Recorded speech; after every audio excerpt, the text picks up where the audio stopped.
Everybody has a different temperament and personality, and it's something that has to be developed, over a period of time.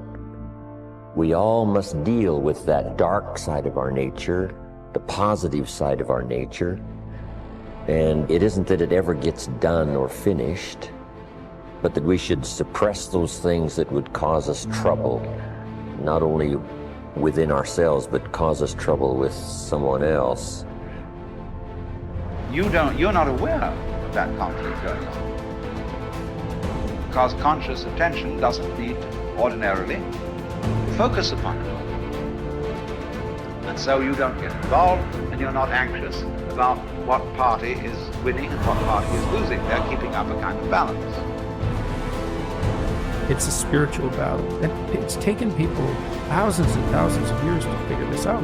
You can find that and just look inside. Inadequacy, weakness, susceptibility to temptation, narcissism, pride, envy, revenge, resentment, frustration, lack of faith, all of that.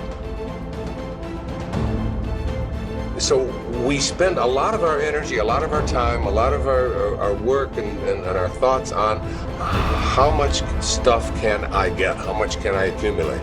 And the problem that comes up with this is that if you believe that you are what you have, if you really believe that, so we have almost like a dilemma. If I am what I have, then when I don't, I'm not. I start to get really terrified. I start to get really scared when I don't have as much stuff as I want to have, or when other people have more stuff. So we spend a lot of our energy comparing ourselves to what other people have. Jump on the positive side of whatever you want. See if you can't help out in this warfare, in this push-shove match. That's the key. That's why the old wise man said, we must learn to love and hate. So underline that. You must learn to love and hate. And the illustration he used was, you must learn to love good and hate evil. But the major key to your and my future, the major key to you and mine being able to put our lives together, to get up and move forward, the major key to creating the next greatest version of ourselves and looking out for our families and improving our lives and our community. The major key is you. It's me. It's all of us. We have to decide that we're going to take responsibility.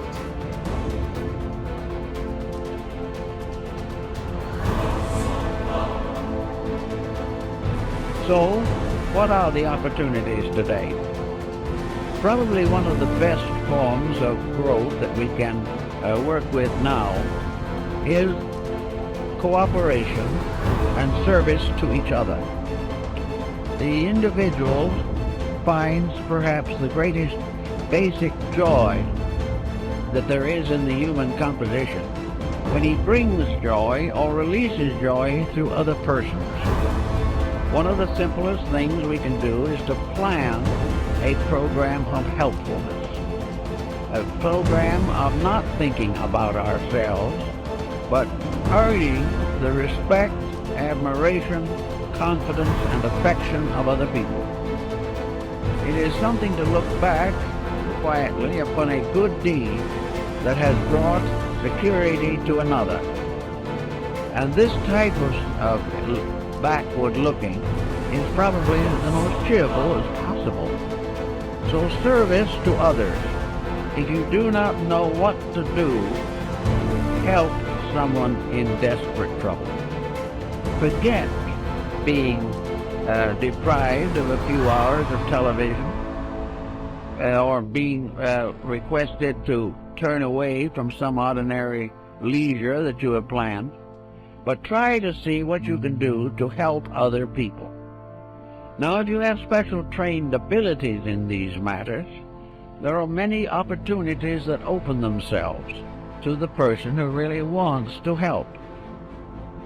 If you have music as a background and have the abilities, find some young people who want music and cannot afford it.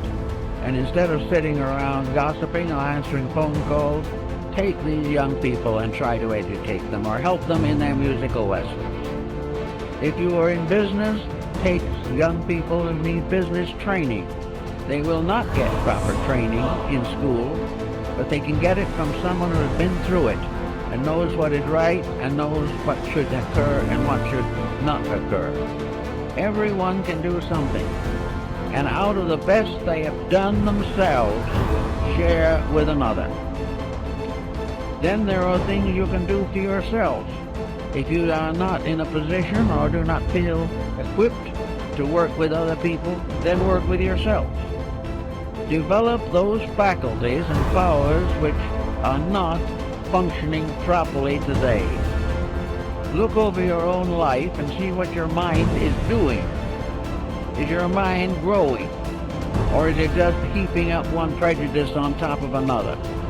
Watch your thoughts and see whether or not you're instinctively criticizing things you do not understand, or have developed powerful prejudices which interfere with justice and judgment. Look over your own nature and then go to work on the problem that you find needs attention.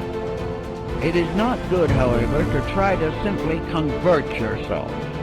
To sit down and say, I shouldn't hold that attitude, is usually not very meaningful. What you really should do if you dislike a certain condition is get into that condition yourself. Move in on it and find out why people think the way they do.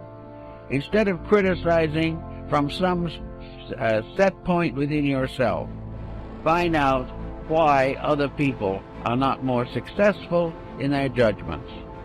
I know a number of persons who have simply gone into various walks of life which are not their own in order to find out how other people really live. And it is almost certainly an eye-opener.